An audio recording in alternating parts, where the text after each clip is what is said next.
Hey everyone, today I'm going to be painting a Primaris Hellblaster from Warhammer 40,000. So without any further waffle, let's just get started.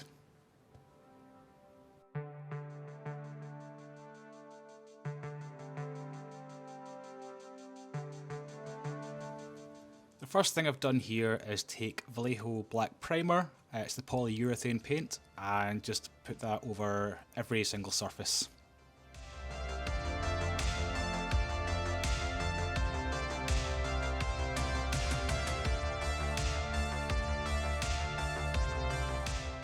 Next we're going to use Caliban Green Air through the airbrush, and again we're just going to hit absolutely everything with this and just get a solid base coat.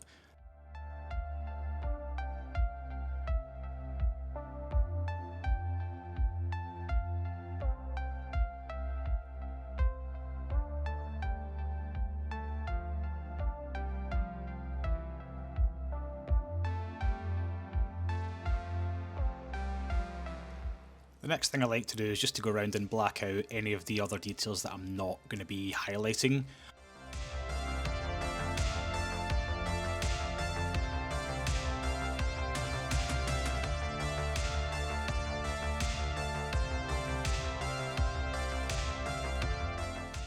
Now that we're actually moving on to painting the miniature with the brush, the first thing that we're going to do is take a 50-50 mix of Caliban Green and AK Black.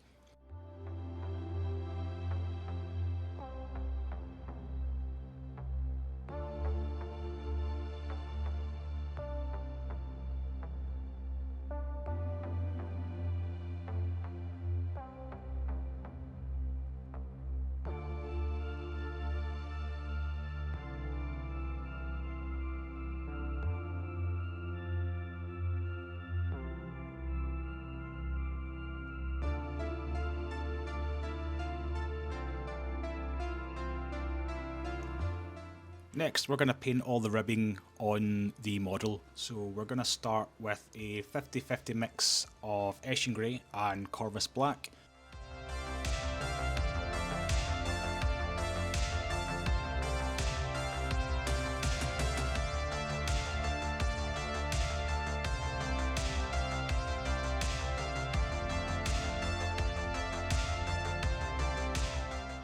Next, we're going to take a 50-50 mix of Eshin Grey and Dawnstone.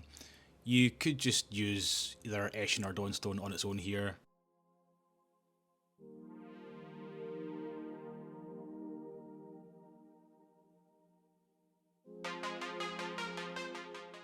With this stage as well, you just want to make sure that you're leaving some of the previous base coat showing through, whilst also leaving enough space to get an additional highlight inside.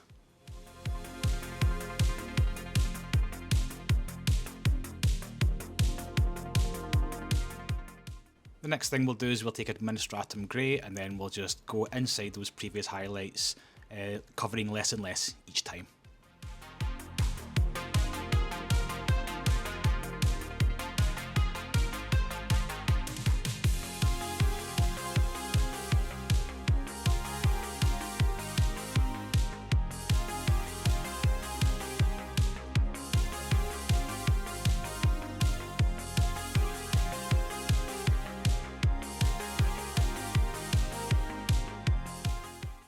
We'll then go in with some Grey Seer, again covering less and less, focusing more on the most upward facing areas where the light's really likely to catch.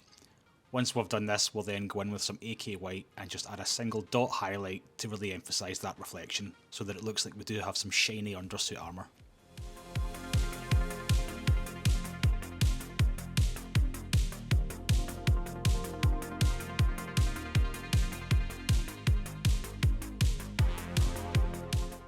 Okay, so now we're going to do the first chunky highlight around the armour.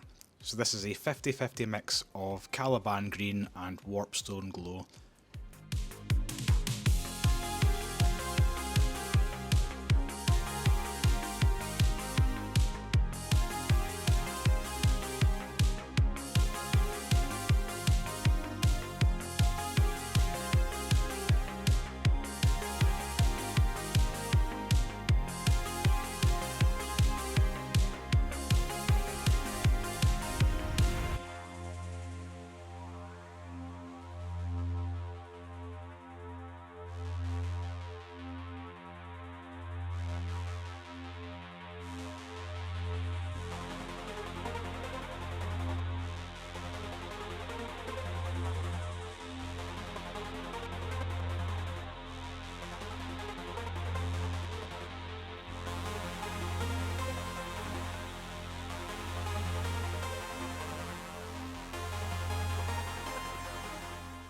So the next paint that we're going to use is Warpstone Glow, and we'll just go around the entirety of the miniature, hitting every single edge, making sure that we stay within that first chunky highlight.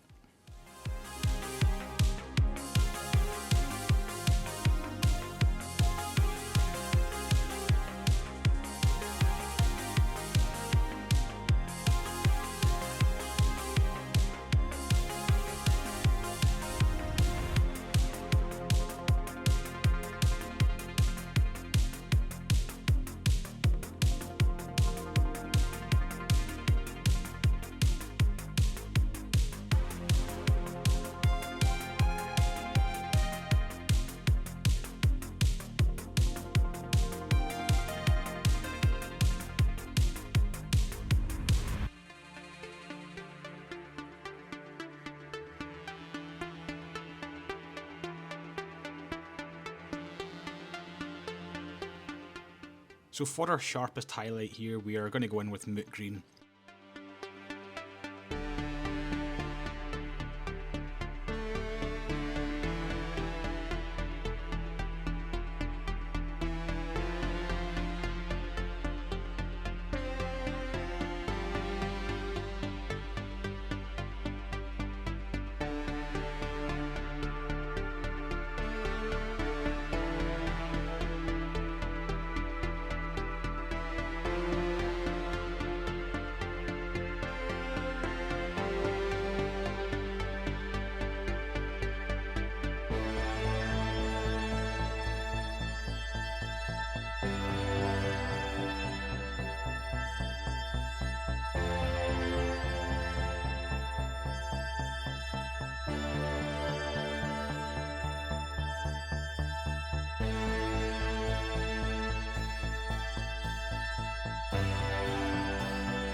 See, the next highlight that we're going to do is a 50-50 mix of Moot Green and Ushabti Bone.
Finally, we'll take some AK Interactive White and we will just dot this straight onto all the upwards facing corners of the model.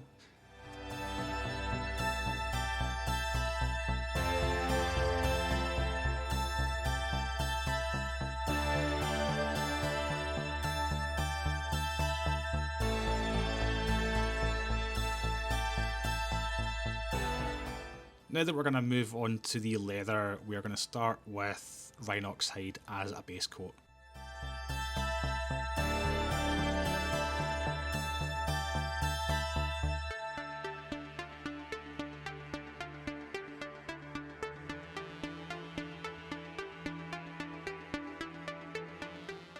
The first major shade here for the leather is just a 50-50 mix of black and Rhinox hide.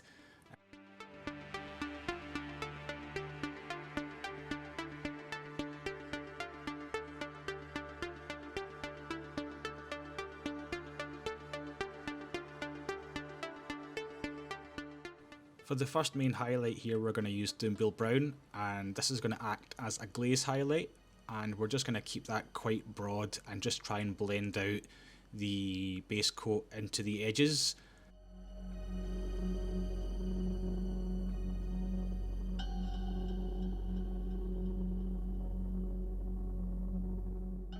So for the first main normal chunky highlight, I suppose you would call it. We're going to use Mornfang Brown and just run this around all the edges of the leather.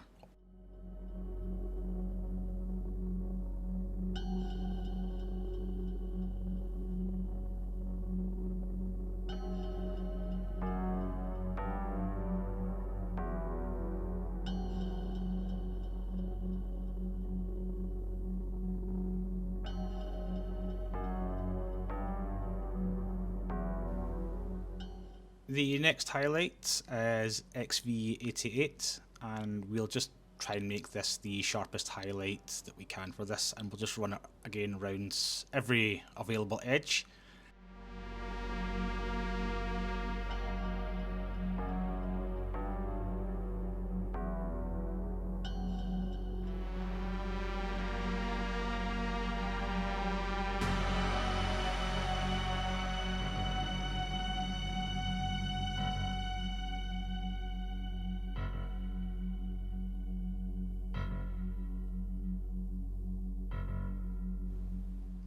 Then we'll do our second last step, which is using Carrick Stone just on the most upwards facing areas.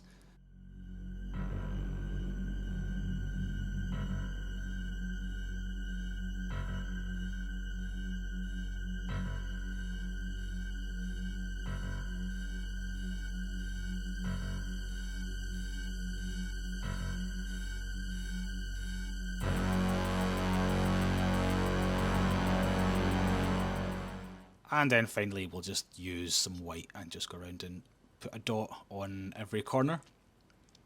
And again, that'll just finish off the leather nicely.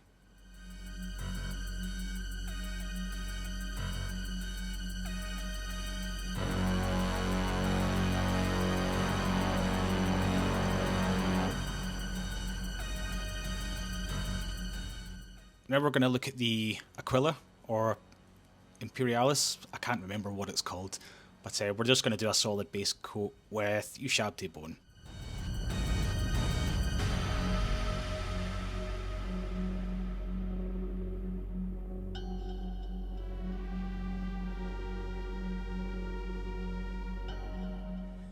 Next we will use Baneblade Brown as a soft shade into the recesses of the Aquila.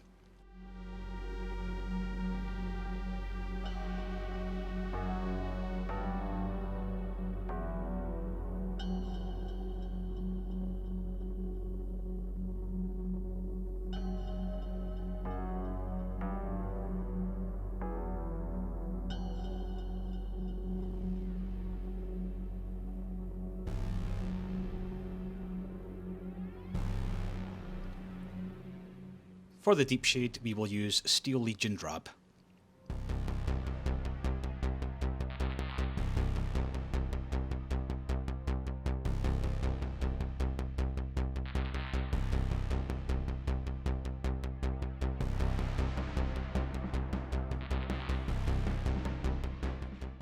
You can go back and clean up the Aquila with the base coat, so I'm using Ushabti Bone just to go back and clean up where I may have slipped, or where any of the shading just went a bit too far.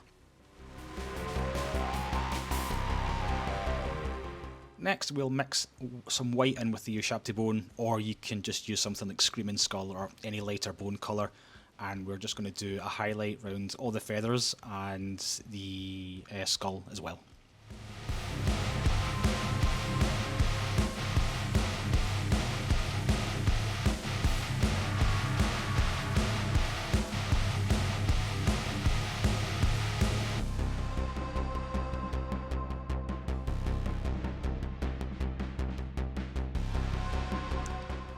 Finally we'll use some white and we'll just hit the main tips of the feathers, and that'll just make that Aquila sing.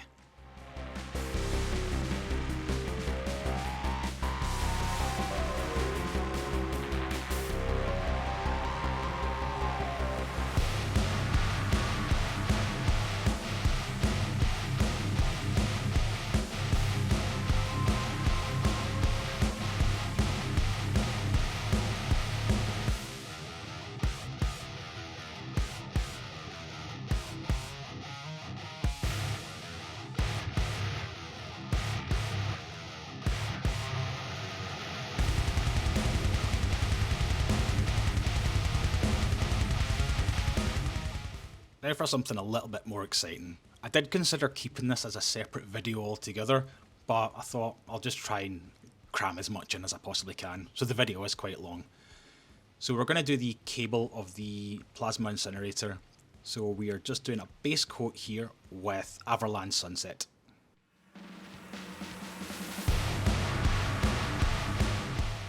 So what we'll do now is take some Uriel Yellow and we're going to start to apply the subsequent highlights as glazes.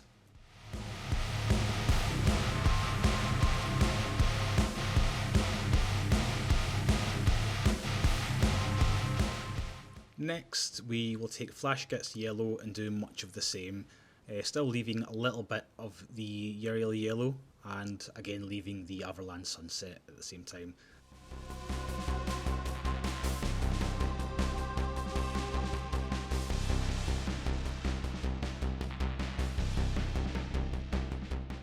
Next we'll take AK Interactive's Ice Yellow, or you could just use Dorn Yellow.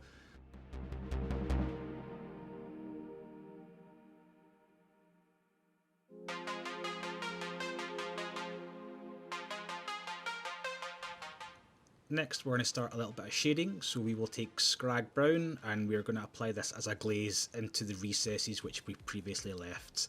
This is just going to start to add a little bit more contrasts into the piece, and again it'll just help it stand out so much more.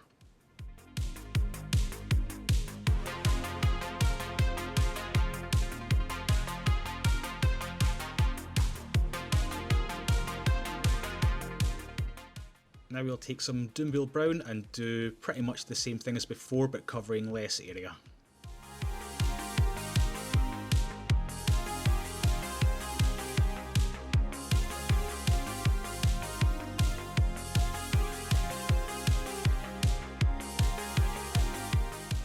This might be a little bit extra, but just taking some Rhinox hides, I sort of dropped a deep shade into the recess here.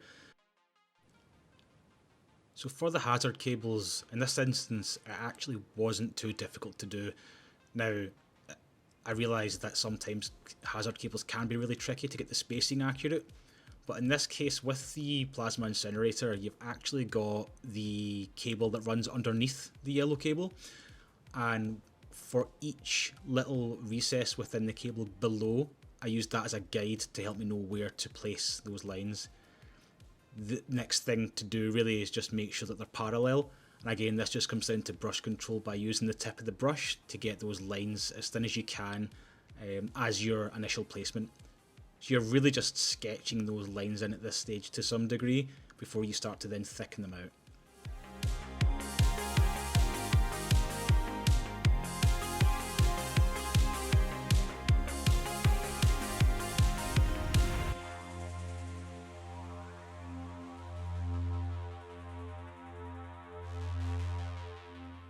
So for the main highlight of the cable, I find that a nice neutral bone colour or even a grey could work.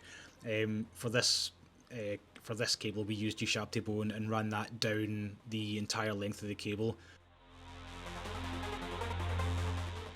Finally, I've taken some thinned down Lamenter's Yellow and I've just run a glaze across the entire cable. This will just make it absolutely pop and read as a really bright yellow.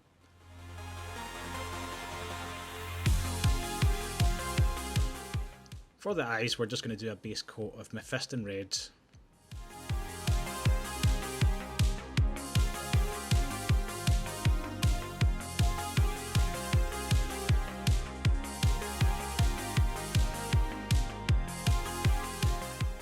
Next we'll cover round about a third of the lens with Evil Sun Scarlet towards the front, and as a main highlight round the very bottom of the lens. Depending on where the light's coming from, you could change this up to suit your environment.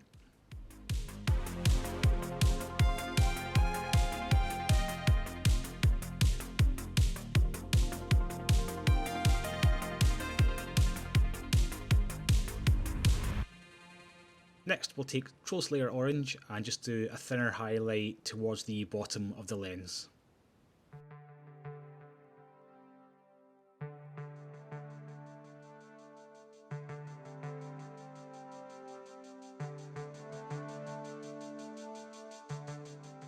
we'll then take some Fire Dragon Bright and just do a smaller highlight, keeping it inside the last one. We'll just do a dot at the front of the lens and towards the back of the lens, closer to the top or the upper portion of the lens.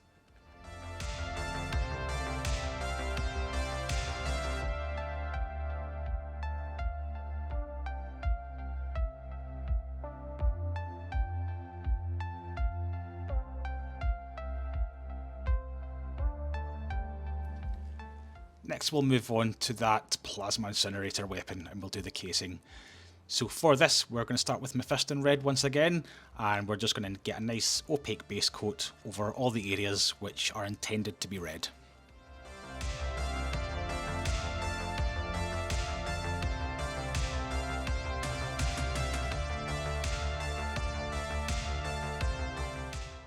So next I just did a very soft shade with Corn Reds. I don't know if it made too much of a difference in the end because of the highlights that went into the model, but later on I did go in with Corn Red and Black and do a bit of a deep shade round the rivets and any other parts that were sticking out.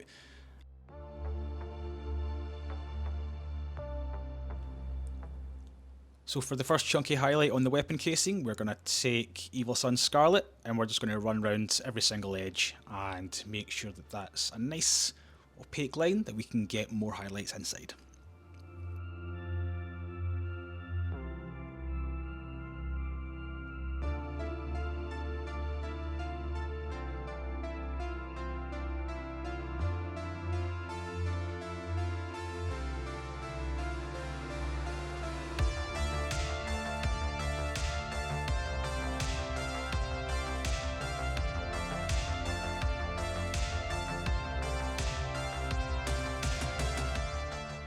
So for the next sharper highlight we are going to use Squig Orange. Again, we're just going to cover off every single edge round about the piece.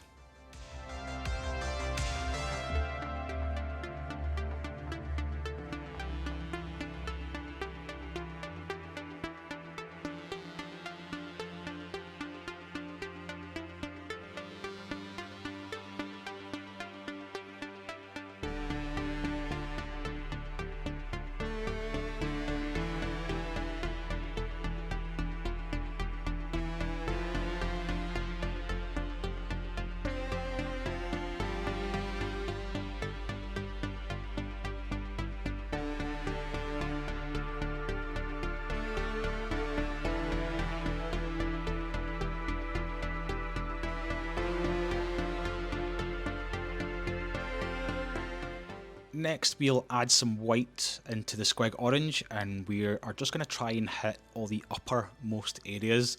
This is going to show the areas where light reflects the most on the weapon.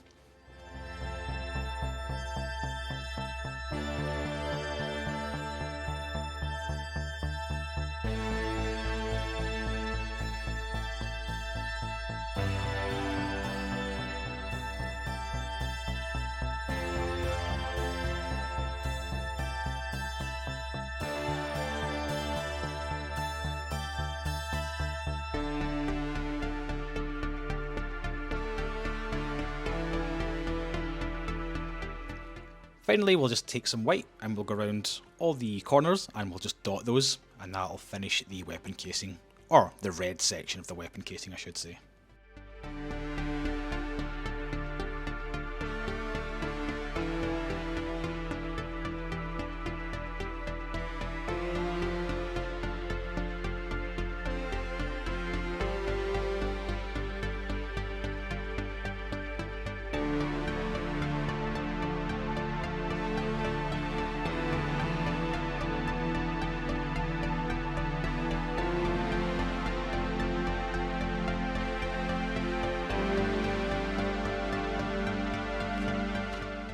So let's move on to the plasma. So the first thing we'll do is use Blue Horror and just get a nice, again, nice opaque base coat down. This did take a couple of coats to put down over black, but I find it works really, really well. It doesn't, and in the end, it doesn't take too many coats to get that nice layer.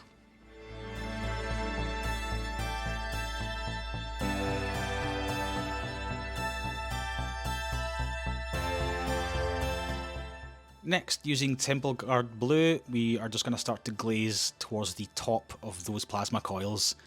This is going to start to deepen the overall look of the colour and start to really get a nice contrasted look, and it'll make the plasma look really hot in the end.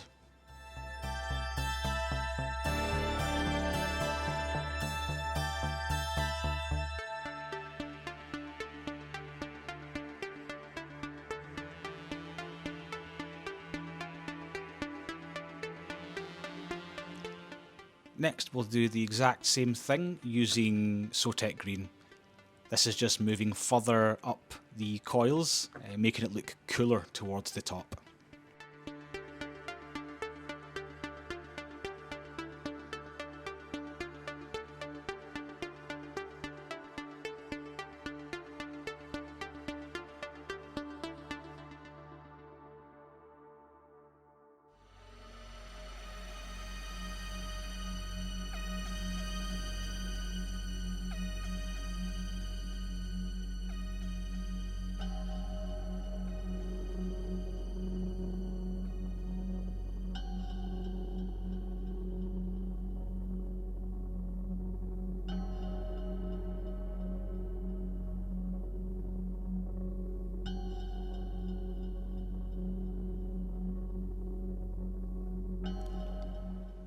It goes without saying as well with this, much like anything else, you can go back and forth between each layer or each stage to make any corrections, especially in the recesses of the coils. You can just jump back to your blue horror and drop that back into the recesses.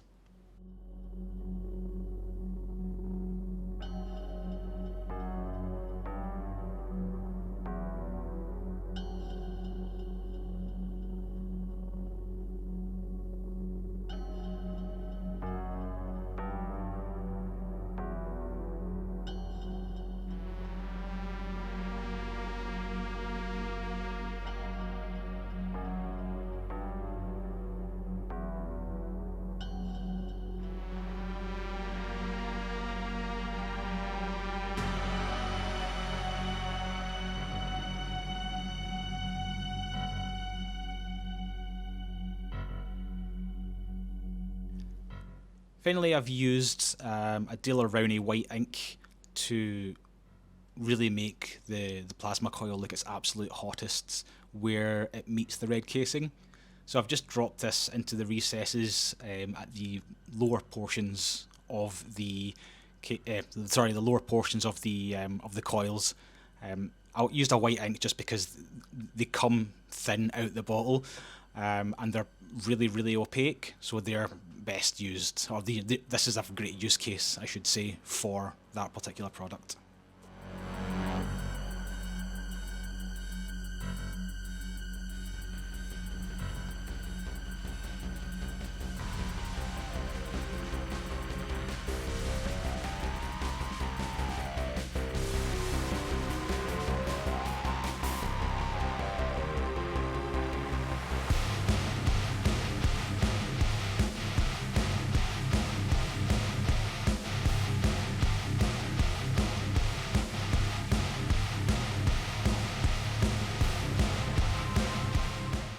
Thanks very much, everyone. It's been really difficult putting this video together, but I hope you enjoyed it. And yeah, here's the finished piece.